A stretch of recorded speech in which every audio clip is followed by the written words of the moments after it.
Welcome back to Worlds 2022. There was a ton of history in the T1 RNG matchup on day 2 of quarters, and we just got a nice little recap thanks to the OnePlus cam. But we've got history to make ahead of us. Now, if you missed the first 2 games, you missed a lot, actually. But hopefully the rest of the series delivers as well as the first 2 did. Game 3, EDG up 2-0. Will it be enough to get over the line now? I mean, it really couldn't have been any closer. It literally couldn't game. have. There's so many things. And I was reading online, some people already breaking it down. Yeah. Apparently, Deft, didn't use any Sheen procs on the second tower, so very likely was actually watching the fight elsewhere, instead of optimizing, because there's just no way you're thinking about the inhib respawn in that moment. There's always all these crazy little things that can make the difference. Yep. And like you talked about it, I couldn't think about it at the time, but the interrupt onto the Aatrox ultimate as well, FLICKR highlighted as well. It was one of those things where if that TP had gone through, it's not even close. It's not even close. You're right. But the awareness of JieJie to be able to then see that and just buy as much time for his team as possible. Of course, if you're EDG, you're not even thinking about the Nexus respawning, right? Yeah. All you're thinking about is we need to get back to base as fast as humanly possible. But they were able to do it, and Viper, wow. What an AD carry, right? Like, this man is unbelievable. He's unbelievably good, and he was a large reason as to why EDG not only came back into that game, but won that game. I mean, that solo kill on Deft really bought them so much time, right? Because without Deft, DRX couldn't really get much done on the map at that point. He was their team, so that was outstanding. And now here, DRX have got to try to collect themselves. After such a heartbreaking loss in game 2, you've got to slow down. You've got to go into this game and say, all right, we need to win 3 straight. Yep. Because the thing is, DRX have had leads in every single one of those games. Like, they're like, oh, they are ahead in gold. Wow, good job, EDG team fight. You caught up in game 1. And okay, now you're ahead. You won. Good job, Scout. Good combo. This was like, oh, you're getting turbo stomped. It's 10,000 gold. Oh, and they got a Baron. All right, well, see ya. We're going to game 3. Oh, my pick'ems are hurt. No, they still won that one. It's like, finding a way to win. Like, we lost an 11K gold lead with Baron. All right, how do you win game 3? Wow. First off, take Scout off of Azir. Yeah. It seems that they're going to remove that option. Check. Step 1, check. It looks like that they're going to limit some of the control that Scout had on this champion. Will EDG give the Aatrox over again? Because no disrespect to Flandre, but I felt like his Jax didn't have much presence in the game, and it didn't really mitigate the Aatrox from doing what Aatrox does. So I have to question, is that really worth giving over? Do you think that Maokai is really a bigger threat than the Aatrox is? I mean, I think that's really the big question, right? And if they're not that worried about Kingen's Aatrox, then they can give that over. They can try to have some sort of neutralizing pick and just try to get more elsewhere, right? Because they have such confidence in Scout and Viper and getting it done in the later stages. In back-to-back games, those guys have proven they can get it done. So yes, you may be giving over a priority pick to Kingen, but do you even care at the end of the day? Like, I would be totally fan even with Sylas ban or something like that, because it does feel like if DRX are going to get it done, oh, the Heimer, okay. The Heimer has been problematic for them. It certainly has, yeah. I think it's a worthy ban, but of course the Aatrox immediately going to come back out from DRX. What about the Maokai, though, from EDG? Do they feel like this is something that they want to put in the jungle, perhaps? Maybe even in the top lane matchup, of course, we know that Aatrox does very well to a number of tanks, but perhaps they're saying that the utility that a Maokai can provide is worth it. I mean, I think if you're going to take it as EDG, you put it in the jungle, right? I'd rather see you take Maokai jungle and pair it with the carry top. So if you want to go Fiora here, I think Fiora and Maokai is an absolutely fine 1-2 to be able to actually attack that top lane, lock down the Aatrox. They instead are going to go with the Graves. So Pyosik will have the opportunity to go for a Maokai jungle, but now the problem is you get out-farmed so badly by a Graves. Kindred is an answer that a lot of people do like. Would be very exciting to see Kindred come out. It's personally my favorite champion in League. It's a Pyosik special as well, something that he's often fallen back to in the event that he wants one of his pocket picks to come out and something that he thinks is a good matchup. He's going to do it. Okay. Our first Kindred of Worlds, as far as I'm aware. And there's a Sylas getting locked in as well, so a lot of comfort here for DRX. Makes sense This is an elimination game for them. People generally do like this matchup into Graves. I will say, a lot of it is basically just about who gets first hit, right? Like who is actually face checking who. You can kind of try to neutralize, you can scale very, very well. But so much of it is, can your lanes actually be winning lanes when you are playing with Kindred? Because you really do need to get access to the marks. You've got to start to snowball through that. If you can't get towards 4 marks before teamfight stage, you generally really do struggle on this champion. The range in the early game is very, very low. When you're looking over at that other side, it's going to be a problem against champions such as Viktor here. Yeah, taking default team fight. Okay, Zero's gone. I go to number 2 in this one. Obviously, we get a unique champion every single game here for the mid laner of DRX. I'm personally very partial to his Sylas, so fun to see him pop off. One thing I will say, you know, yes, Viktor does have that same kind of level of threat in the later stages of the game, but he doesn't have anywhere near the safety of the Azir. And that's one of the biggest differences between these champions. You can't just dash back towards your tower. Azir can push aggressively because of that. If you can force the flash off early here, you can look to attack the Viktor and pressure him in a way that the Azir just can't really be attacked. I will say, though, that for EDG, when you're playing into Sylas, one of the things you've got to be conscious of is the ultimates that you can give away as well. And I think that from EDG's perspective, they're like, you don't have that many great ultimates to steal, my friend. Like, sure, you can use these ultimates, but are they going to be game-breaking? Well, not as game-breaking as they are really from the side of EDG either. So I think that that's pretty smart in terms of the Viktor, and it will give you good wave clear, which is something has been proven to be very valuable in this series. Now, the Ashe and Ezreal respect continues to be shown towards Deft, the same respect being shown towards Viper, with the Aphelios and Lucian being removed. That is what, 3, that's 5 AD carry bans. I expect a 6th to come out now from the side of DRX. Yeah, it gets really interesting, right? Because you do start to get pushed down that tier list quite a lot here. Last time around, we did see, you know, bans on the Jinx towards Deft. So that would be an option for him here. There are, of course, a lot of scaling options. Lulu going to be banned away, so they're more concerned about the pairing. They're maybe worried about like a Lulu Cog or even something like that you can really go to as it's pushed down. Thoughts on Misfortune Leona for DRX? I mean, I think it's really, really strong as an engage option here, you know, when you're trying to have that combo. But they have no crowd control right now. Yeah, they have damage. Just be the Leona, right? And I do think Renata answers it really, really well also. It can be very difficult to actually play into that. So they grab up a really strong enchanter, one of the strongest remaining. They can still go to something like a Soraka if you want to go that sort of a direction. But MF obviously is still there. There's still things like Jhin. There's still things like Jinx. There's lots of stuff you can go to, even like Twitch, Cog, etc. So there's many, many options. Varus is still available. So I'm not really concerned about him having any option. He's hovering. He's locked in. I mean, this is kind of crazy because he's just locking in without even knowing what marksman he's going against. But maybe he's feeling like, Viper, you don't have any options left here. I'm going to be happy into anything left. Now, will it be engage or will it be okay? So it's Soraka. So they're playing heavily for the 2v2. Soraka, I really favor into the Renata matchup. I do think it's actually quite nice. But they're, again, super low on engage. So the wild thing is, Deft has 2 recorded games on Draven across his career. He has as many Vladimir games as Draven games across his career. 0-2 on the champion. Digs it out here and says, this is the right call for it. We get Renata Kalista, a lane that's been highly sought after for like the entire last half of this year. It's come and gone, sure, but like still very, very strong. And Deft goes something he hasn't played in forever. Wow. So you said it earlier, Freak. We have to reiterate it. Where's the crowd control, boys? Like, it's just, it doesn't... There's a gravidum. On both sides. There's a gravidum. I see a stun on Sylas, and I see a slow and a silence on Soraka. Like, there's nothing. There is, like, no hard CC, which means that the good news, a lot of skill expression on both of these sides. The bad news is that both these teams are really going to struggle to start team fights. I mean, it is going to be really, really crazy. And if one of these teams gets ahead, it could start to become a little bit of a snowball here between them. You know, Renata is a great ult to steal, though. I will say that much for Sylas. You know, that can be really powerful in some of these really kind of scrappy fights where everyone is piling in there. If you can steal that away, that can look really nice. But talk about confidence here from Deft, as you say, only his 3rd recorded Draven game in his career. And is going to bring it out at match point here. There's something in my head that's like, but it's Deft's Draven. And I'm like, I'm like, memorably bad. Yeah, am I convincing myself of something else? Like it's. I mean, Deft, and then you just say any champion sounds pretty good. True, right? You can just like, yes, Deft's Vladimir bot. I'm sure that was, no, actually that wasn't very good. But wow, okay, so it takes a lot of confidence to lock in Draven, of course, when your backs are against the wall, when DRX falls short.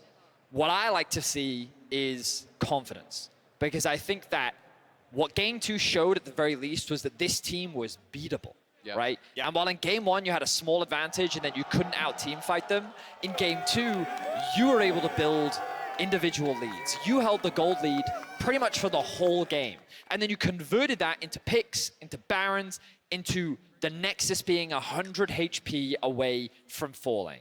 So coming into Game 3, I feel like the DRX need to have the mindset of this team is beatable, and as long as we play as confidently as we did in Game 2, there's no reason why we can't push them to a Game 4.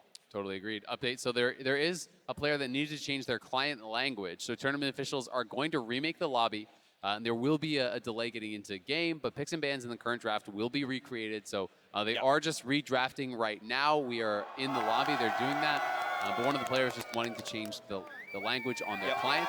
Viper said the game wasn't hard enough, so now I want it in Spanish. I mean, Viper is already like fully fluent in Mandarin. You know?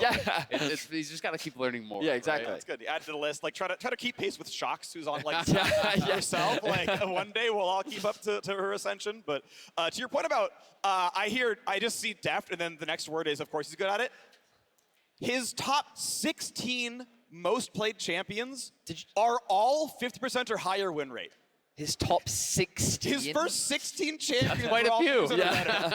It keeps going. There's a couple of stickers in there eventually afterwards, but like he's just got a laundry list of stuff he just wins on at all points in time.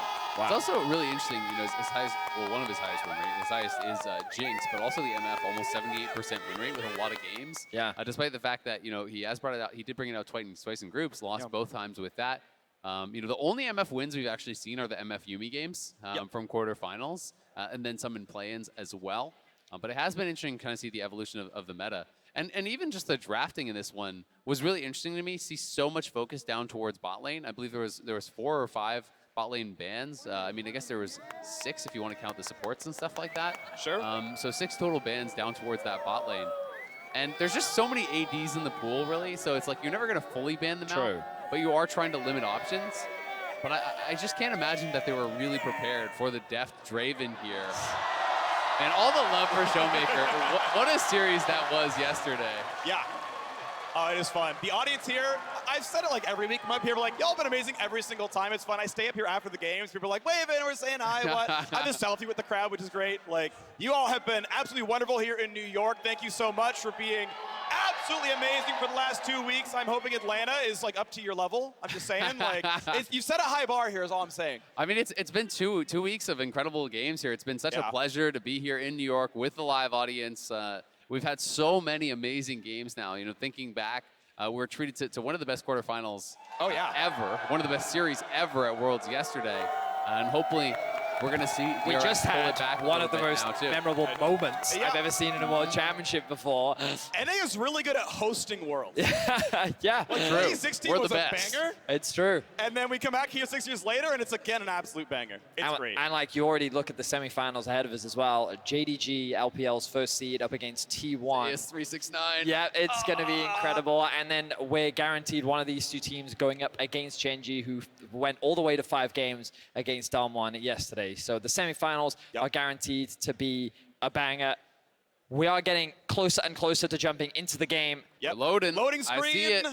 Acquired. Onto the Rift in just a second. Will DRX find their way into a reverse sweep? My pick'em say no. I'm just saying. I would like the points. I hinted some of the group stage picks. EDG though, 2-0 on this one. In a ridiculous Game 2, find a win for an 11,000 gold deficit. And now we are on to the Rift. Is this the last game of quarterfinals, or does DRX find their way back into the series? Okay. You can hear the roar of the crowd once more. A lot of support for EDG. That same support for DRX as well. We have our eyes on a number of places in this game. The 2v2 matchup in the bot side of the map. Draven, Soraka versus Kalista, Renata. It's kind of crazy when you think about when Draven and Kalista are on the Rift, you expect like Thresh, Leona, Nautilus, and instead you've got Soraka and Renata, range supports. You know what my eyes are drawn to? Ignite Graves. So, that is true. This is JieJie. LPL Graves. Yeah, I mean, you want to scrap with me on Kindred? Great. I'm going to take Ignite. Good luck in the fight. It becomes very, very difficult. And I will say, you know, so much of it is about who's getting the first hit in these matchups, because if Graves can force out the Kindred ult early, he generally has much better burst coming out of that ultimate to actually be able to knock you down. In those cases, Kindred, you hope you have your E up, so you can actually have the third hit of that E right as the ultimate expires to try to burst him down. Yep. But this is a champion that can scale very, very well. You know, getting that first mark can mean a lot, and that is going to require that you do have those pushing lanes here. Alrighty, we'll make sure to pick push some buttons on your keyboards because you want to grab the exclusive Very Nasus Much Wow emote from Prime Gaming by connecting your League account with your Prime Gaming account. Get that one, spam the emotes, let them know. You can tag it to First Blood or Ace or killing the Nexus, which Deft sadly doesn't know about in this series. As Why you gotta do him like that, Free? Why you gotta do him? The headset's too good, he can't hear me, it doesn't matter. JieJie gonna have no problem getting red 2 Raptors on his side, wants to AoE as much as possible, doesn't quite get perfect tags. You can see this Mark don't even have the red buff tag on them right now. So a little bit slower, a little bit unlucky in the pellet spread.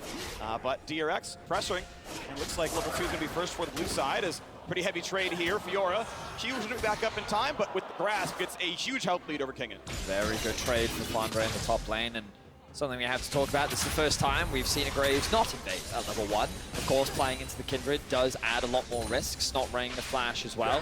We'll instead just be doing a full top side into bot side clear, jumping on over to his Grok to secure that level 3, and then we'll now start clearing his blue. Now he does have options to path back up towards the top side of the map. Instead he may look to contest this bot side Scuttle Crab, but with the fact that the bot lane push is going in favor of DRX, and Zeka is actually gaining some good control here in the mid lane, means that he's likely going to path back up towards the top river and look to secure that crab for himself. Yeah, it'll be interesting to see where he goes. You know, he did skip Krugs, so wanted to get down here a little bit faster. Likely going to reverse clear back up towards top, as you say, because it does feel like mid and bot pushing here for DRX. Interesting to note that Zeka is actually playing First Strike Sylas.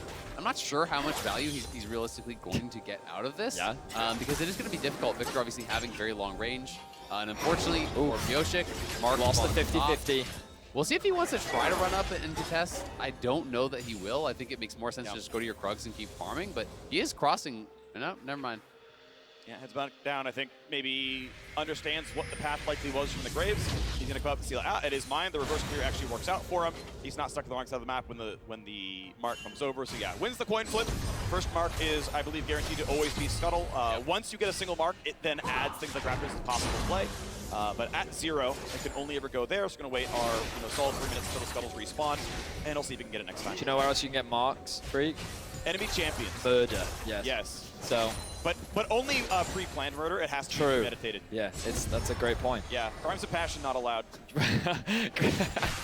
It's one of the things that I think is actually really fun as well with Kindred, is the ability to actually mark people without the intention of going there, right? Like if you mark an enemy top laner, they often get very scared and will just back it up.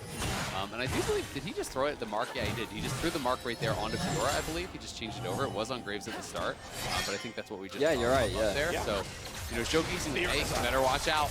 And sometimes you can really make people change the way that they're playing because of that. Of course, he reveals where he is on the map by actually hitting that vision plant up on the top side, but nice poke there onto Meiko, and Viper has already gone back. Ooh, gets over the sweet spot. There's no Q available for Kingen anymore, so Flandre underneath his spot. I want to point out, though, bot lane is a huge farm lead. Viper recalling for an early vamp to try to stay alive in the lane, but BeryL and Deft have been crushing bottom lane. You can see Pyosik just hovering around the top lane, making sure that Kingen isn't at a real risk of getting dived. Flandre not going to overextend his lead. He knows that the Graves just got back to base, so he's going to reset himself, pick up that Sheen. It's going to make this lane matchup that much more oppressive. So Fiora often a very good matchup into the Aatrox. We'll see if Flandre can get the better of Kingen this time round. Obviously, he didn't have a bad game last game, but definitely wasn't able to really mute or shut down Kingen's Aatrox. As we mentioned, if it wasn't for that interrupt on the TP, this could be a 1-1 series right now. Absolutely. It would be. You really need 1-2 autos at most actually have killed off that Nexus, so very, very close. Early game, going definitely more Flandre's way. I do think that while the barrier to execution is higher on Fiora, if you play it well, I think it's a harder matchup than Jax's. It becomes very, very difficult. Because especially, if you're looking for any sort of an all-in, it's almost always going to go Fiora's way. It's so easy to actually parry those in 3, which Aatrox really loves in those all-in plays. But JieJie here around mid, just a trade of ultimates there from Zeka and Scout. He's low enough. He's low enough. There's maybe a chance for the Graves kill. There's the smoke screen. Ignite is on, flashing away. Of course, he cannot flash follow. Zeka will survive, but with no summoners, he'll have to make the long walk back to the lane. And I will say, I'm a little bit surprised to see Zeka playing towards the top side of the map because his jungler was on bot side, right? So generally, you do want to hug towards that side. So playing towards that darkness on the top side of the map does get punished for it. And unfortunately for Pyosik, it is a topside scuttle spawn, so he's kind of 0-for-2 on the RNG of where these marks will go, which means it's another scuttle for JieJie, and the mark's going to be pushed back that much further. And it is so important getting to that first 4. Every 3 thereafter is even more range, but the first 4 is really where it feels like you can start team fighting, because otherwise you just get too heavily outranged by most champions. DRX definitely don't have luck in their favor so far in this series. We'll see if things bounce back as the game continues. JieJie happy to make this cross-map trade. We'll steal away the blue buff as DRX going for a very early Drake wing condition. They do have a huge amount of control on the bot lane, 2 versus 2, so it makes sense. And they will convert this and over that early pick to Pyosik. Nicely done. One objective on the board. DRX. See if they can get anything out of it. The ultimate cross gets all 4 stacks already, but Kingen heals back up reasonably well. His Q, his auto's doing enough. JieJie is around, but does not land the skill shots. Has an ulti, still holding on to it. Does Flandre have the damage, and their sweet spot's going to land? And King gets back to half HP. Without a bunch of bonus AD, the ulti doesn't do that much damage, and Flandre doesn't really come out that far ahead. Yeah, they're not able to actually get in there on him, and JieJie didn't have the flash to go in. We just panned up, but you saw him actually starting out stunned, so was able to actually land that riposte, get the stun on that, then proc all of the vitals there. But it was a great backstab from Kingen. If he doesn't actually backstab on that end of the line, I think wouldn't have been able to survive under the tower there. Pyosik just hovering around top here a lot, but it hasn't really been able to get much done. It's just been kind of keeping Kingen somewhat safe. Smite, so it's stealable, but doesn't land it. Is it too much from Zeka? He's ulted, and he dies! He invades for a red buff and gives up his own blood. You can understand the idea, but the timing was just poor there from Zeka. He goes in way too early. Pyosik cannot offer any assistance, and if he'd stolen that red buff, maybe there's a world where that play can happen, but JieJie with the ultimate combined with Scout's ultimate made an easy first blood going in the favor of EDG. Yeah, Pyosik and Kingen looking like they're wanting to try to contest here. Fiora did TP to mid, so Fiora is arriving, but they are pretty heavily committed to this. For the play on Grace, he's gonna be fine though. Sweet spot hittable, gets the eye. Pyosik gets the ulti. Now, it is going to be an almost certain death. Kill goes to JieJie. One on the board now for the Graves, but a Herald steal is a solid swing of like 700 gold. Yeah, that is pretty big, being able to actually get that Herald away. The aggro is a little bit mismanaged by EDG. You need to keep someone on that same side as Pyosik, because otherwise the Herald turns towards you, and Pyosik gets the free auto on the eye, which is what happened there, allowing him to actually secure it. But meanwhile, on that bot side, Deft and BeryL are pushing, almost have secured a second plate, and that does give you a clear target of where to actually go with this Herald.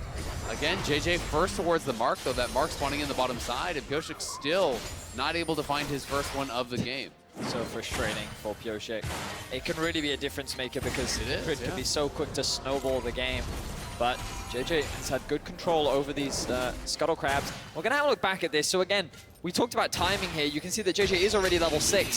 So even if he was able to steal this one away, but now Zeka's committed both his Q and his E onto the red buff, which means that even if Pyosik was there, they're already down 2 skills, and there's no real way that they're going to come out on top of that. So maybe a cheeky steal attempt with the Q might have worked, but then we talk about cheeky steal attempts. This is a great one hit from Pyosik as all of EDG is on the right side, and it opens up the eye for Pyosik to land the smite and the auto attack. It does cost him his life, but overall 2 kills for a Herald. In the long term, I would say this is going to be worth it, DRX. For sure, and that was actually so close though, because the Herald was turning there. It looked like JieJie almost had the angle to actually get the auto on the eye right as it turned. They are going to drop this mid lane, though. I'm surprised. I thought it was going to be for Deft. Yeah, I was convinced they were just going to drop it in the bot lane, get Deft out onto the map. Maybe they can already swap out the Aatrox from the Fiora matchup, and then, you know, you can start taking more towers, more plates, feed them into the Draven. But I know they want to get Zeka a little bit more gold. They know that he has been struggling a little bit. You look at the item difference in the mid lane. Leandri's on one side, not much on the other. Chapter.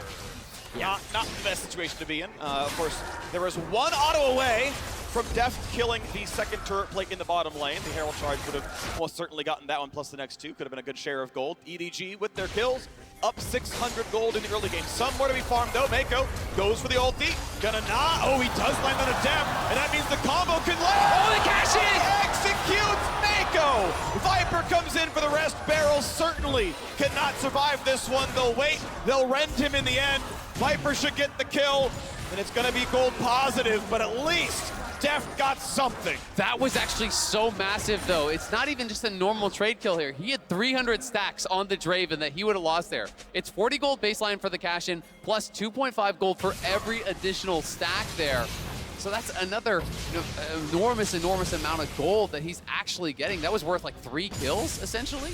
Yeah, if I can have a quick check. You can hover the tooltip, I think. Yeah, if you hover the tooltip on the passive, it'll tell you exactly what he got from the cash-in. 757. 757 plus the base kill gold. 1,000 gold. He got over 1,000 gold for that one kill.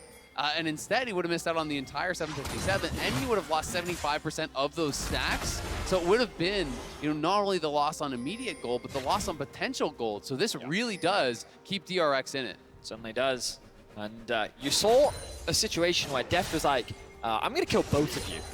He was very quickly running at Viper saying, even though I'm lower on health, I know I win this. The only reason why they were able to turn it around was because JieJie was able to land that ultimate. They could burst out Deft before he was able to really run amok in that bot lane skirmish. So props to EDG being able to shut him down. But once again, you can see, similar to last game, even though EDG have the kill lead, the gold is still very comparable. It really is. I don't think you can favor scaling too much on one side or the other. Definitely you're going to favor the Fiora in that 1v1 in the side lane, but I do think Kindred and Graves both scale very well. Yes, there is a range advantage on the side of Scout, but Zeka on this Sylas is really strong here also. And they're going to go in for it, flash in, but I think it's just I'm not sure if that's a misclick from Meiko. I'm not sure if he intended to use the bailout on himself or on Viper, but Viper was 100% HP. He may have just used it for the move speed for the kind of the buff there, not realizing that he could get burst down. But you also have to remember, with the Draven ultimate, you get the bonus damage for the stacks that you have. Execute. Yes, exactly. So because he had over 300 stacks, it'll just knock him down. Well, you got another fight in the top side, gets away from all the weak points, and just staying in the same spot, but still gets all the marks tagged, so a flash, a jump over the wall, gonna stay alive. But that is still a long summoner spell missing out of Kingen. It is, but that was actually really well played. He knows that JieJie is coming over, so he just stands and fights Flandre until his E is back up, then flashes over to E over the wall. So really nicely done, I think, escaping what was a pretty difficult situation. And Kingen is up at least a bit of farm. Ooh, gets a smite steal, that's something, but it's gonna be enough damage. Might have to ulti, this one does so. And as he's pushed away, not quite a dive, but ulti for a red steal might be okay, but Scout's coming around. Zeka lands the stun, and he makes good in his play from earlier. Everfrost lands, he is out. He will not die to the Chaos Storm. DRX get a red, they get a kill, and they're back in this game. That's actually so big because that was also the marked target there. So Pyosik gets a mark off that kill. That's massive, and you saw the advantage of the Cloud Rift, giving him that extra movement speed to be able to dodge away from the Viktor ultimate as well. Enough to get him away with his life. DRX maintain the gold lead now, and Zeka's aggression is something that we continue to see, especially when he's on this Sylas. This time it pays dividends as he's able to get that kill onto JieJie. And as you rightly said, Pyosik now sitting at 2 marks, 2 more to go, and then we can really see this Kindred start to come online. Yeah, that's big. It took him a long time to get his first mark. Then he gets that mark off the kill there. It is worth going a little bit more aggressive when you can get not only the kill, but that you are getting, essentially flat stats for every mark. It's not just the range, you get bonus damage as well on your abilities. So everyone worth quite a bit of gold here. Pyosik going to be starting up the Herald. They are swapping bot towards top, so they are looking to move heavily towards this, but EDG is going to try to match. Earlier, hang on a second, as you rightly said, is all of EDG looking to contest this. I think they're going to be way too late, though. Yep, that will be secured. They need to pick it up, though. BeryL is pessimistic. Now ulti, Pyosik can't go for it, He so can't. they get 300 gold from the Herald kill, but they will not get the charge. So it's a 40-second timer. Just an objective that ends up dropping, but they BeryL? have their eyes on it. He wants it. BeryL, is he going to go for it? Oh, he's too Slow. Flashes away, won't be able to secure it, which means the EDG, small victory there as they get that summoner spell out from BeryL. And now with Dragon 2 minutes away, both teams rather looking to reset Kingen making his way to bot side, and we'll start threatening their bot tier 1. Nicely done by EDG, just pushing them off. It kind of looks to me like Zeka maybe could have just ran straight for it at the start, but I would have to really watch it again to be sure. I mean, he was missing his flash. You wouldn't want to give up your life to be able to grab that Herald. Either way, you still do get that local gold, as you said, Freak. And so earlier, Azel, you were talking about scaling and how it's pretty interesting, right? Because I think one of the main reasons that Kindred is considered quite good into Graves is because she can outscale him, especially when she's more of the traditional AD carry. You can already see picking up the Kraken Slayer. In terms of the straight-up 1v1, I think the biggest difference would be JieJie having slightly more HP, but that damage is going to get rampant as Pyosik continues to scale later on into the game. And Zeka on Sylas also has a lot of late-game threat, and we know the traditional teamfight power of the Aatrox. The thing that I think is interesting about these two AD carries is typically they consider to fall off in the sense that they don't, often against solid front lines, it can be difficult for them to gain access because they're relatively short range. Kalista also doesn't build like a typical AD carry does, but there's a lot of squishy targets on both these sides. Kalista has a lot of mobility that can be used. Pyosik in a bit of danger here, will be forced to flash. But I'm really interested to see how these late game team fights actually play out, because as we talked about, it seems like these fights really could go either way depending on who gets the better setup on the objective. No, I mean, I absolutely agree, right? When you think about Draven, you do think about struggling to actually punch through that front line, not always necessarily having the best range, not always having, the best kind of movement to be able to avoid that. But you look over, so many of these champions are so incredibly squishy. If this Draven gets the 3 crit items, gets the IE, has a rapid fire, that one axe can mean so much. And this is another marked target here. So the third mark there for Pyosik. He's only one away now. Flandre! Flandre gonna get CC'd for a bit, got a flash instead of post too much of anything, but would have still been in so much threat afterwards. And has to walk this one out. Drake is up in 10 seconds, and Flandre without a summoner spell might not be able to fight for it. EDG, you can see they're not even playing to the side of the map right now. DRX first on the objective. Pyosik will be able to get into the crab. Felt like in the early game, JieJie had full control over those little crabs. And the ultimate stolen away from Scout. I say stolen away, I suppose should see borrowed. Thief borrowed! As Zeka's looking to return it. It's our ultimate summoner. 3,000 health on the Cloud Drake. Everyone else walking in there. JieJie would like the smite. It's going to be claimed by Pyosik. No execute yet for Deft, still fighting. But nearsighted cannot fight anymore. JieJie push them away. Yeah, going to be able to push him back, but DRX do grab the Dragon. They're second of the game. Going to be feeling really good about that. And they do have some pretty nice champions for the Cloud Soul. Aatrox is always one that I think really does benefit from it because you're already getting the speed up from your ulti, but Zeka could be in trouble, force the flash. Damage there as the rest of DRX wants to clear the wave, a little bit of poke down towards Viper, a pullback and a Meiko will not find the kill, and in fact, forcing the ulti out of Kindred now as well. Pyosik, that is a very long cooldown. It'll be up in time for the next Drake, sure. Not a lot of health given. This is gonna be knocks down bot lane. This is gonna be a weird thing to say, but Scout is very good at dealing damage. Yeah.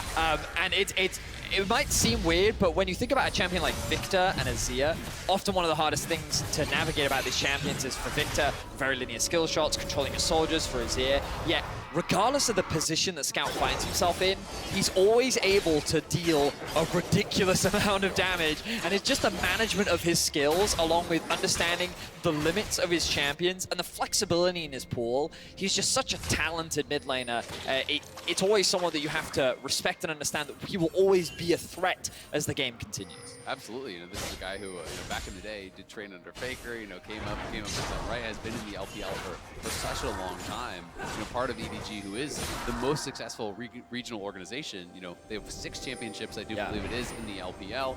This is a team that are kind of known as the Kings of Summer, right? RNG are the Kings of Spring. They're the ones that go to MSI, but it's EDG who owns Summer. And what's crazy is, for the longest time, EDG was the international failure for the LPL, always getting knocked out in the quarterfinals, maybe sometimes even groups, right? They just could never perform on the international stage. And then last year, being world champions was very different to what EDG fans are used to, but now that pressure falls on their shoulders once more. Can they do the back-to-back? They find themselves 2 games up, but DRX are not going down without a fight. Certainly in quite the battle here, only a 1,000 gold difference. Scout gonna go ahead and let this wave get crushed as he knocks down these minions and denies as much gold and XP as possible. Zeka only now walking to this lane.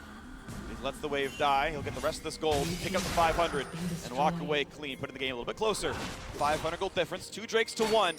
DRX with a lot of pressure though, Kingen, despite being counterpicked here, Aatrox versus Fiora, despite being a player that I think has often been maligned for his laning phases and just overall, he's one of the ones people look at when it's like, they lost, yeah, top diff. But he's actually been winning the lanes like largely against Flandre in the series. Yeah, no, I think he's been doing a good job. You know, I mean, largely people look at the other side of the half bracket and they're thinking about Breed, they're thinking about 369, they're thinking about Zeus, and they're saying, all right, that's the top lane side. This to me has been the bot lane side, right? It's Deft, it's Viper, it's Ruler, it's all these guys, you know, battling it out who are considered, you know, elite at that level. But it doesn't mean that even some of these players who aren't considered, you know, to be the very best in the world aren't still truly incredible. Right. JieJie gets one, finally pays back. There's a ward that got put down. My thing pop. Thank you very much. Control ward killed. Gold handed back for the ghost ward. It always feels so bad when you're doing a buff and then the enemy jungler just walks up, steals it. Yeah. Oh. Okay, ulti goes in for more flash or flash. Ooh. That means he's low. Ultiable. Goal! Step by Kingen. Look at Zeka, he's so far behind them, he actually TP'd in there. They're gonna look for the deep flank. Big flank, wants a stun, is he gonna find it there? Meiko with a shield. Waiting. Get ready for the rest, what's he gonna steal? Looks at the Everfrost, nothing else, doesn't want this fight anymore. Immediately pulled out by Viper. Yeah, but that's Meiko's flash. Meiko flashed immediately there before he got pulled out. Gonna be a sidestep on that ulti. He's gonna try to redirect it through them, but won't be able to find the angle. Remember, Deft has been farming up these stacks for a long time since his cash-in. He's again back to nearly 300. He's at 265 stacks right now, so it could be another massive cash-in if he can get it. And Pyosik, as you had touched on earlier, did hit his 4th mark off of that Gromp, so he has really hit that critical point. Looks like he's going towards a Wit's End next, so not going to be going towards, you know, IE kind of max damage style of build, but still, you know, showing respect over the fact that Scout is going to be such a threat. Okay, 40 seconds until the next dragon.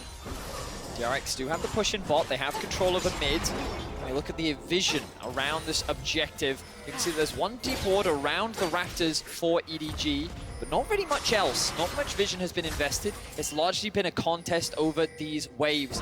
DRX are trying to make their way deeper into the bot side jungle. Zeka will gain a little bit more information, and Kingen is clearing this out. So here we are, DRX now with good control around this objective. The EDG forcing their way through mid will give them access into the river. Half HP is mid lane turret, but it's not going to mean much. EDG are first to the river, at least with numbers. King was there, but going to get pushed out a little bit. Attempted poke by Pyosik, not going to land for much. Viper a bit low, a little bit low on mana as well, and ulti is down. EDG do always have such faster push because of this Viktor. There's not great wave clear on the other side, so going to be a little bit more difficult. But Pyosik is in the pit. Remember, he can ulti the dragon if he wants. Zeka. Steal, Berserk hits absolutely no one, and claimed by Pyosik. It's enough time to jump in, smite, and get out. Exactly, yes, he doesn't hit anyone, but it's because they all had to run away from the dragon. So Zeka, with the zoning ultimate there, stolen from Meiko, pushes them back, gets them the dragon, and now going to get them the tier 1 as well. That was a beautiful position from Zeka. This is something we saw a lot from him in the group stages. Zeka stealing away Maokai ultimates to act as zoning tools, and now EDG committing to a dive. No flash, no ulti anymore. He's going to drop down. Flandre gets the kill credit. Something on the cross map. EDG need to wait for the next wave to kill the next turret. But you can see DRX grouped up around Baron. TP is up for the Viktor. He can join the team. And that 4v4 is more than DRX wants to play for. They'll take Krugs and lose bottom. So a small blunder there from Kingen. He should have recognized that his team was pathing up towards mid and top, and he was left alone, whereas EDG was still hovering around, and they wanted to secure that bot tier 1. So he ends up losing his life. EDG get another tower on the board, and they get themselves another kill. Now they have claimed control over the gold lead, but it's only a small one. Both these teams are neck and neck here in Game 3, and it feels like that every single time this series, EDG have been able to come out on top. Their team fighting continues to dominate here in this series. Let's see if the same will happen again as we get closer and closer to one big fight. Yeah, we're closing in on that soul here, 3.5 away. Securing that last dragon so big for them, but Scout is becoming such a problem, you know, going for this really high damage build here. Zeka, though, threatening on the flank. Wants a stun, but doesn't want to dive into these 4 right now. Scout gonna be able to walk away, no problem. Has the move speed with his evolved Q. Get away from Pingen's W and not get chained back up. You can see a 1,000 gold difference separates these teams. EDG still playing to the edge. JieJie not gonna get locked down by Zeka, who then looks for Flandre and a TP back in. Looks like EDG pushing very hard to try to take his mid lane turret down. Full health and mana bar back on a Scout. Hoping they can find it. Kingen's still on the wing. Still no flash, has his ulti back up. Poke from Meiko, be careful, could be too far up. Gonna be attacked. And Kalista ulted back out, a long cooldown now missing. Both teams are very squishy, And we are seeing that a single big ability hit can just force a single member out. The biggest difference is the sustain that DRX have at their disposal because of this Soraka from BeryL. Even though the poke damage is good from Scout, to the point at which it is lethal, this man has a death cap already 25 minutes into the game. But the sustain and the healing from BeryL makes it that much harder for EDG to find lasting damage onto DRX. Yeah, it's becoming very, very difficult, and Meiko, has had to be ulted out, in a couple of risky situations multiple times in a row there. Zeka just using the Viktor ult to scout out that tri-brush, make sure that no one is actually coming for him, and we'll have to back it up, but I mean, Meiko's only survivability comes from one Kingen, right? Like, he is so squishy at this point. And I will say, this mid-tier 1 whole series for EDG has been a pain in their ass. Like, it just refuses to fall. And every single time DRX are committed to making sure that they hold control. But why is it annoying? Because it makes it that much harder for EDG to move into the bot side jungle and actually set up that control, which we consistently see from DRX. This team is very good at understanding how to control space in the enemy jungle to then give them control of the neutral objectives that they want to secure. I always like seeing these little things, these little champion mastery things. Pyosik using his W, putting it over the wall so you can see if the wolf goes out and attacks anyone over outside. Being able to make sure that he is clearing that out, keeping it safe. And they're trying to have this battle for vision over on this top side. Zeka really wants to finish off this tier 1 tower top that is very, very low on health, as you can see on the minimap, but has not been able to get access to it. JieJie and Pyosik are just going back and forth, trying to clear out the vision to allow their solo laner to be safe to push up. 1,500, EDG actually slowly clawing a lead. Some of that could be first strike on the Viktor, to be sure. But also point out that Deft has been stacking and stacking 362 stacks. That's 362 extra true damage for execute on his R if he gets someone low enough. There's always a chance he gets that one and cashes in and goes huge. Yeah, for Scout, he's now up to nearly 900 gold, 800 and something up on the first strike. It's 272 gold on the other side for Zeka, so of course, much more earned as expected there for Scout. But he will still have the opportunity for that additional burst in the later stages of the game, as long as he's not actually getting it poked off him. But it was definitely a pretty interesting, I would say, surprising choice here on the Sylas. Not something that you do see a lot. Sometimes you see it taken on assassins, but we'll have to see if Sylas can actually get into the fight quickly enough before it's actually popped off to have value in a 5v5. Oh, for sure. Now we see EDG once again contesting this mid-wave. This mid-wave has been a massive point of contention throughout this series, and it's all because of this tier 1. But EDG are saying, this is our time. We're looking to secure it. Shrilly's get away from Zeka. There's going to be enough space to knock down the mid lane outer turret. So 3-3. All the outers are dead in this game. And Dragon's Soul is alive for DRX. Their third Cloud Drake, a possibility. EDG would love to keep that away and creep that move speed off of DRX. Look at bot wave right now. DRX have a massive wave pushing in underneath the tower. But the poke onto BeryL is significant. DRX are just buying time, forcing EDG to lose out on gold. And this reset from BeryL means that it's unlikely that DRX will be able to contest this play. A step ahead is EDG. They think, okay, you're going to cross-map Baron and we send for Drake. We're only going to send one for Drake, though. The rest of us are already going to try to poke you off the Baron down to 11K. I just don't know that they can do it in front of Scout. I don't see it as realistic, but they're going to try to rush it down. They use Zeka for the zoning ult again, but yeah, there's just no way you can do it in the face of this Viktor. The other problem is you have no real tank, right? Yeah. We talked about how squishy everyone is in the face of this Baron, especially with the resistances that it takes away from you. You are so susceptible to Scout's damage, and you can't take the risk. So DRX, they concede the mid-tier 1, they concede the Drake. EDG extend their goal lead to 2.2k now, and they still maintain control over the Baron. But one good thing working here for DRX, the IE is now done for Deft, so he has completed that 3 items, is on a very, very big spike, and up to 395 stacks here of adoration, almost 400 now that he will crest on this wave. That's money. That's money, but that's also an execute, right? So that it does increase your power, that one-shot potential here, one auto, and if someone gets low enough, you have that potential execute here to knock them down. So we'll see if that can really come into effect, as this game is slowing down to a point where it really is starting to feel like one of those games that will be decided in one decisive 5v5. And for DRX, if they lose that one 5v5, the year ends. And Deft goes 9 years in a row, 8 years in a row, like calendar years of not winning a quarterfinal at Worlds. And sits there again with, sadly, only a top 8 to his name.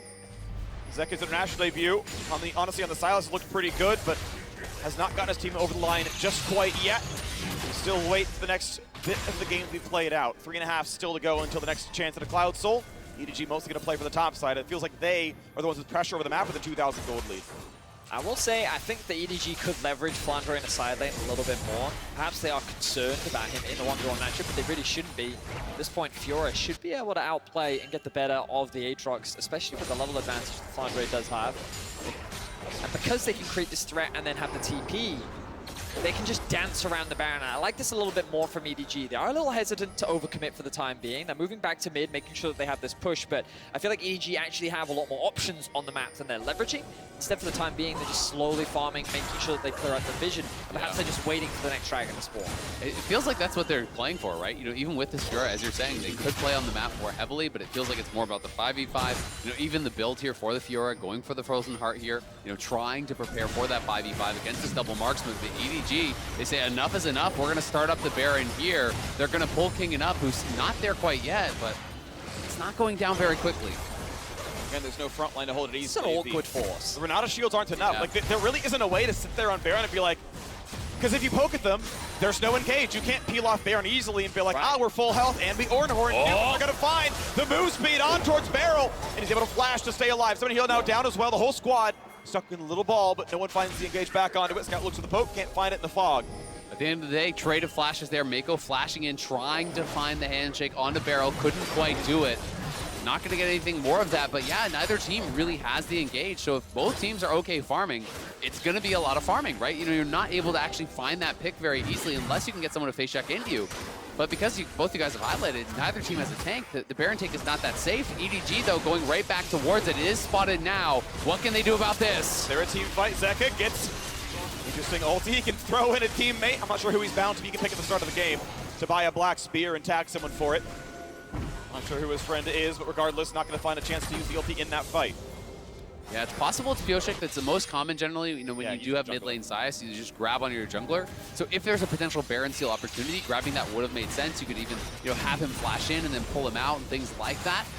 Could potentially be big, but of course, you know, not a team fight ultimate as far as the damage that you're going to be dealing. Pyosik does spot JieJie. They have the push here, and there's not a tremendous amount of wave clear, but DRX are very far out on the map, and a little bit hesitant to fully commit to that tier 2 because they don't necessarily know where the TP wards are. They don't know if they could be getting flanked. It's what I call awkward, boys. Both teams find themselves in a very awkward position when it comes to knowing what to do, but they don't actually have the tools to do exactly what they want to do. And it was a really good highlight by Freak as well, talking about the turnaround ability. Like, often when you start the Baron, you get the enemy team to come into that choke point, and then you like Ornhorn into that choke point to then force an engage onto one side of a potentially split up team, but you usually don't really have that unless they're willing to throw Meiko in, and he did commit the flash to try and find BeryL, but he immediately then flashed away. What they do have now, though, is control over the mid wave. They see 2 members of DRX top, which means that this dragon should be theirs for the taking, but they have their eyes set on the tier 2, and it looks like DRX don't have the wave clear to stop them. Yeah, Deft has got to be so careful. You don't want to lose your stacks at this point. Keep going. He's got to be close to 500. They're just going to keep going, as you say. Yeah. There's no answer here. I mean, the wave clear is horrible for DRX, and that is one of the big advantages that EDG have. 2v1 top side means nothing. Fiora just takes the farm, feels good about it. They will stay a little bit, but keep in mind, it's going to be a 5v4 soon. The difference, though, is Shirelia's diff. It is, of course, it's on cooldown for now, but you still know that Renata can give teammates haste. When you land a spell on a teammate, they get even more above that one as well. And they're going to walk away. Zeka getting chunked down to half HP, rended, and pushed out. They're still playing in this fight. Fiora deeping in a mid to guarantee the kill. Renata ult, going to land on Fiora, and they're going to catch a whole lot of damage. Scout has to burn his Zonias. Will the re-engage look good? He's silenced, he is shut down! A huge fight for Deft! He gets the auto he needed. Flandre is low, gets to repost it, but it's already a second kill in for Zeka. What DRX needed may have been found, and he's got to stack up the Ren. He's got to stack it and pull it, and it's not gonna happen! 3-0, DRX are back! A 1,200 goal cash in there for Deft. He gets so much off the fight, and they're going to head to Baron here, surely. It should be theirs for the taking. DRX are not done at Worlds yet. The gold is tied again, Thaddeus. Zeka dances on the edge of death time and time again, but with the Reaper on his side, it is he who comes out on top. DRX will secure the Baron, and they will walk away the victors of this fight. Deft basing with 3,000 gold after that. Gonna be able to finish up the LDR, gonna be able to get a Zeal on top. That was such a huge moment for them. Pyosik also getting a shutdown. That's going to try to slingshot him towards his next item. But look at this. So initially, Zeka loses half his HP. You're going to watch him steal away the Renata ultimate here and land it crucially onto the two big carries of EDG. Viper and Scout are going to be trapped here. Zeka sees his window to engage, and then Kingen comes in from the flank. The silence underneath Scout as well limits his options of escape, and he gets one shot. Deft delivers the final blow, but the moment the Scout is gone, the rest of EDG are easy pickings for DRX. And look at that riposte there from Flandre, just keeping himself alive against Deft's ulti on the side. Viper can't get away, so he's trying to stack up the spears, but all they have to do is silence him. The silence goes down, so he can't actually pop the rend as the ulti is expiring there. Yeah. So not a chance at a kill. BeryL playing that out very, very well. Back-to-back uses on that silence were massive, and now DRX have the Baron. They know Scout is top, so the wave clear isn't here, but he's going to TP. Can they kill the tower first? They're going to try to get a bit of damage. He's going to show up onto a silence. Renata going to get the disengage, but not enough. Another turret falls, and DRX looking to find a win. They were robbed in game 2 by a quarter of a second, and now the gold lead balloons, grows and grows, 4,000 nearly to their name. Next dragon is a soul. We haven't seen LCK dominance in a number of years, but with the way DRX is playing, we'll see if they can make the reverse sweep happen. Zeka once again dashes in. Pyosik, finding it again, low health bars. Pyosik, yes, he's going to be inside the ulti, staying alive for this one. Middle inhibitor is gone, but the fountain, of course, is on one side of the map, so EDG get their health bars back. Look at the bot lane, but time is limited. BeryL only has so much healing. Summoner Heal and Wish are up. They're going to feel comfortable for this one. Without Kindred, the burst is still a possibility. Bot lane inhibitor turret drops. They cannot find anything too big out of Flandre just yet. DRX don't need to rush this though, they can take their time. They know that Death is incredibly strong and they have the empowered minions on their side. 2 inhibitors down, now they just need to disengage. Dragon spawns in about 2 minutes time. They need to go back, spend their gold because there are some big items to be picked up back in base. Yeah, Death Cap coming through there for Zeka. Rapid fire for Deft. He is full build. Full items on that Draven with the rapid fire. You get that crit auto. That's 100% crit here onto one of these squishy carries. That can be devastating. That can trigger Zeka or Kingen to go forward and try to finish off that fight. But it's all going to come down to one final fight here, potentially 2 minutes until Soul for both teams. And we know, Vedius, how clutch EDG has been in the 5v5. Certainly do. DRX have been in this position before. It was about an hour ago. They had an exposed Nexus, and they were incredibly close. Now, of course, those towers are still up, but DRX, they have to be cautious of that. They do not want to let this game slip away from them, otherwise their year will end. And I will say a key difference between this one and the last one. In the last one, I think they didn't feel that they could 5v5 any longer. So they were going towards these split push, these kind of backdoor tactics. In this one, I do think that they feel that they are on even keel. They have been willing to take the fights. They have been looking for these 5v5s. Deft is in such a position of power right now. And Zeka as well with that death cap. We know the burst is huge. I mean, I think one of the other big differences is Viper, right? He was such a problem for them in the previous game. He felt like a wall that couldn't get past. Can he get stopped? Second guess is wrong. And a half second late again. Deft not able to land the push. Very close there.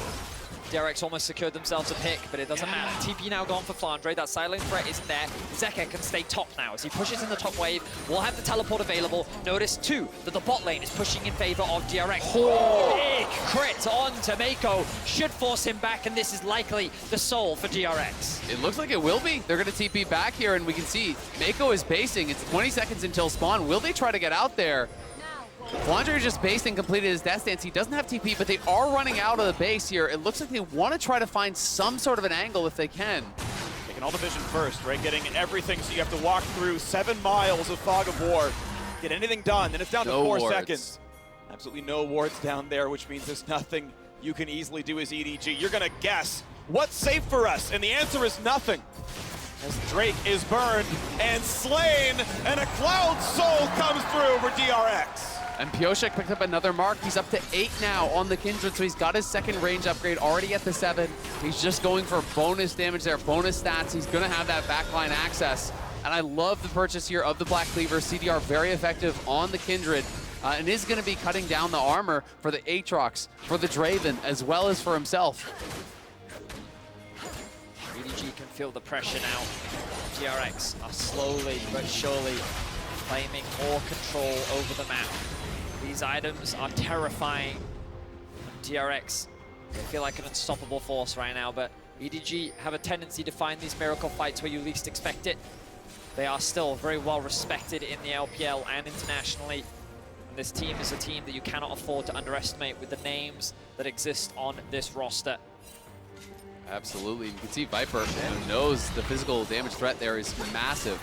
Looks like he's building towards probably a last item Branduin's here. But here comes Kingen and BeryL. Kingen wants to walk in. They're going to throw in the Renata. The Scout nearly dead. Gets the Zonias away. Gets away from the flash. Berserk in the backline. Isn't enough damage. It is not. Renata drops. Pyosik gets the ulti with 50 health left. And he's going to burn the stopwatch now as well. Flandre needs to live. Gets a bit of healing, but it's not going to be enough. JieJie mostly left alone. Knocked up and slain. And Deft will take another head. And another. And another. And that's going to seal the deal. Scout left alone, trying to clear waves, but DRX are 3v1. DRX do not falter, they do not give up, and they stand strong in the face of the reigning world champions. They will bring us to another game, and they will take down EDG. The inhibitors likely will not save you now, but we'll wait till the whole thing falls. Kingen dives in for Scout. Cannot find his man just yet. May in fact drop, but they're on to the Nexus. Deft finally gets the shot. DRX take a game. What a game from DRX. Happy birthday to Deft. He knocks down his first Nexus in this quarterfinals, and DRX stave off elimination here. They're gonna have to do it 2 more times if they want to stay alive in Worlds, but this was a great first step. And Deft gets his first ever career win on Draven here. Not something you would be thinking he'd be saying this far into his career, or at such an important match here at Worlds that he would bring it out, but he brings out the Draven, and it really worked out for him. And Deft, unfortunately, has a horrible history of getting 3-0'd in quarterfinals, but today will not be that day. And I feel like that has to do such wonders for his mental, because you think about that previous game, you think about how he was on the edge of winning, and then he finds himself 2-0 down. Oh no, another 3-0 to add onto my long career, but not today. He's able to stand strong with his Draven. Yep. Zeka's able to come up clutch, and DRX find a huge win to keep the reverse sweep alive. It's just crazy because one more out on the Nexus, they're at match point. Yeah. They're 2-1, right? It really just made such a tremendous difference, but great game from DRX. Yeah, I need to give kudos to Zeka, though. You touched on him briefly, but the 2 Renata ults that I saw that he stole were massive. There's one he threw from Fog that, like, it felt like EDG mind read. This was like the first Baron standoff where he's for sure on Fog. There's no wards. He tosses it, and EDG were like, actually, don't love it, and just sort of did this, and out it went. But like the first Dragon Steel that he got is like, you all have to run to the bot lane tri-brush. Like, it's guaranteed yours in this one. You can see the game was back and forth, but like, I really do think him taking Renata ults was the single like biggest sort of overarching thing in this game. His Sylas is so damn good. It really is. You know, it wasn't as much about the damage this one. You know, from the Sylas, I also think Pyosik had a really, really good game on the Kindred. Was really where he needed to be at the right time, at the right place. You know, landed a lot of key smites, had some good ultimates in these team fights to deny a lot of the burst from EDG as they were flying in. But you've got to say, Scout has been, I think, excellent in all the games. Like, every single game, he is topping the damage charts. He is really positioning well. He's not dying. It's hard to ask for more from this guy. I agree. He's very good. And I think the Aatrox kind of matters here as well. There was so much bullying from Flandre when it was Ken and Fiora, but Aatrox twice in a row, he's winning the early game. He's got pressure. He's got CS leads, and it feels like he's converting pretty well in that one. So a lot to look at. We'll see what happens over in Game 4. DRX are staying alive in our series, down 1 and 2. We're ready for Game number 4, so let's get over to the State Farm Analyst Desk. Thank you so much, Freak. DRX and Deft to breathe new life into the series as they take the comeback win against EDG. The power of the alpaca is with us. You still have the angry one? Yeah. Nice. Chronicler? This is the first game that Deft has won in a quarterfinal since he got knocked out by IG in 2018. And, and to be clear, he's been to a few quarterfinals. Yeah. And he did it on Draven. And he did it on Draven. You know what I said when Draven was locked in? 3-0. Yeah. I didn't believe. It's true. I should have. His win rate, not so great on the pick, if we're being honest, and hasn't even picked it that much in his career. Better now. And to pull that out in an all-important game. Now, granted, he gets to pull it out alongside Pyosik's classic Kindred, so that's another piece of the puzzle that we have to talk about. And for a second game here, the Aatrox goes over as well. So I think a better look at a DRX, but it still was not easy by any means, Kobe. That's my biggest issue for EDG. I think you got to stop giving over the Aatrox. Yeah. This whole tournament has been one giant experiment, everyone trying to figure out what do we do about this champion, and the only really positive answer was T1's Zeus with the Yone. But as we get right into these highlights here, this game was so drawn out. Is it a highlight? Highlights. I know. Zeka, baby! What I do think is something that has been a problem for both these two teams for the entirety of the series, and that is that they are both allergic to drafting hard engage, right? And if you combine no hard engage with champions like Renata or Sylas with Renata, Aatrox, it becomes so hard to find decisive fight, and I think that's what really draws out these games. I just think that Flandre is not that guy to play Fiora, okay?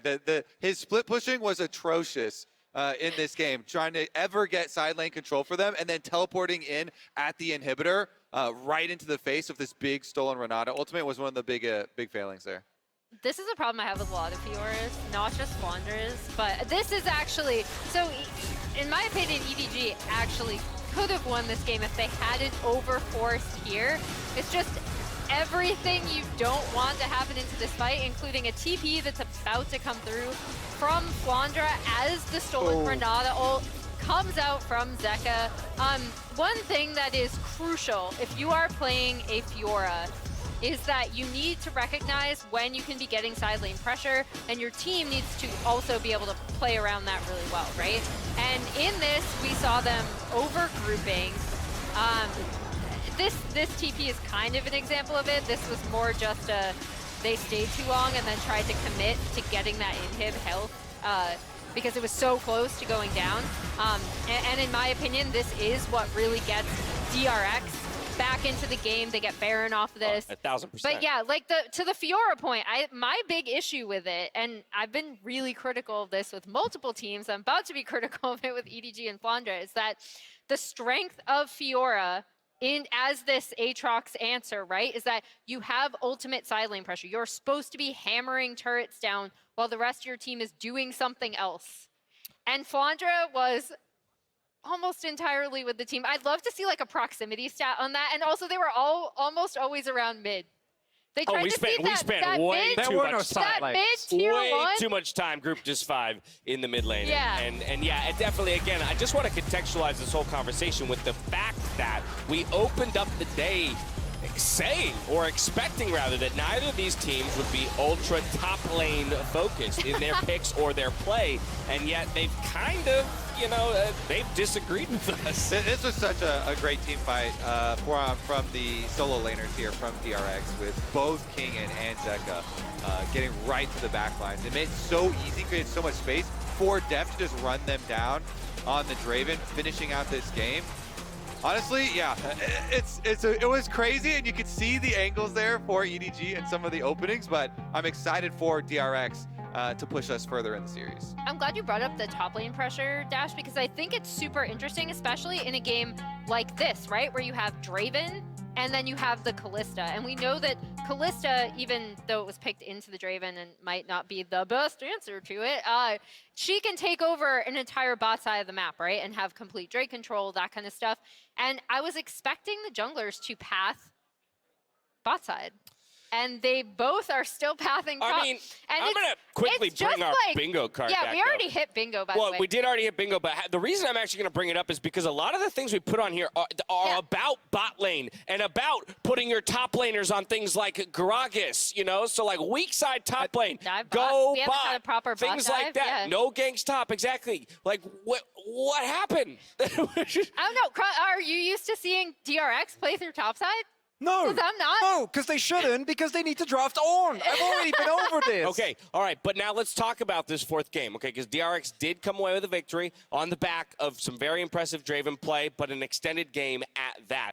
It is EDG with side select, though, and so they are going to hop over to blue. This is going to disrupt the 3 games in a row that DRX has played on the blue side. So if DRX wants to take us all the way to 5 games, Chronicler, what is the recipe from the red side of the pick ban phase? Ooh, that's very tough, because I do actually think that the Aatrox, even though both these top laners have been kind of up and down, is such a tough pick. So I think you got to give over the Azir to Scout, calm ban that away, but then have one of the answers, the Sylas or the Akali, and execute better than you did in game number 2. So you got to get rid of the Aatrox and the Yuumi for Aatrox, sure, Yuumi. and then like Caitlyn as the last one, or what?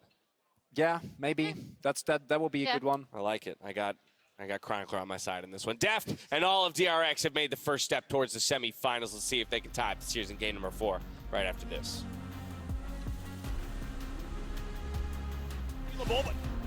Is it too much from Zeka? So it's stealable, but it's landed. Is it too much from Zeka? He's ulted, and he dies! He invades for a red buff and gives up his own blood. Teeping in the mid to guarantee the kill. Renata ult, gonna land on Fiora, and they're gonna catch a whole lot of damage. Scout has to burn his Zonias.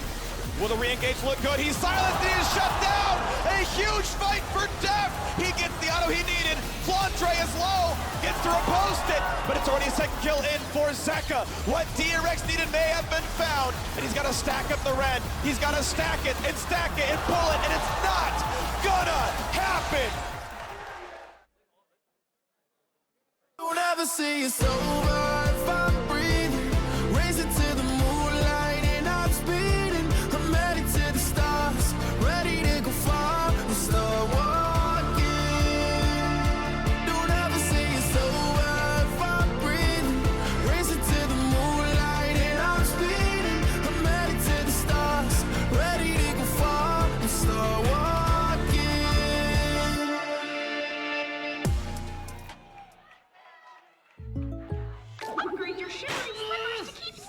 Hey Ash, what's your plan?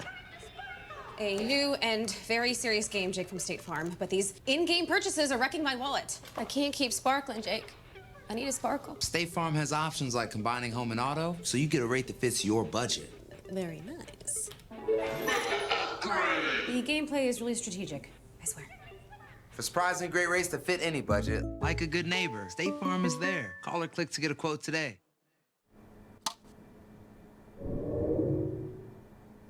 Red Bull gives you wings.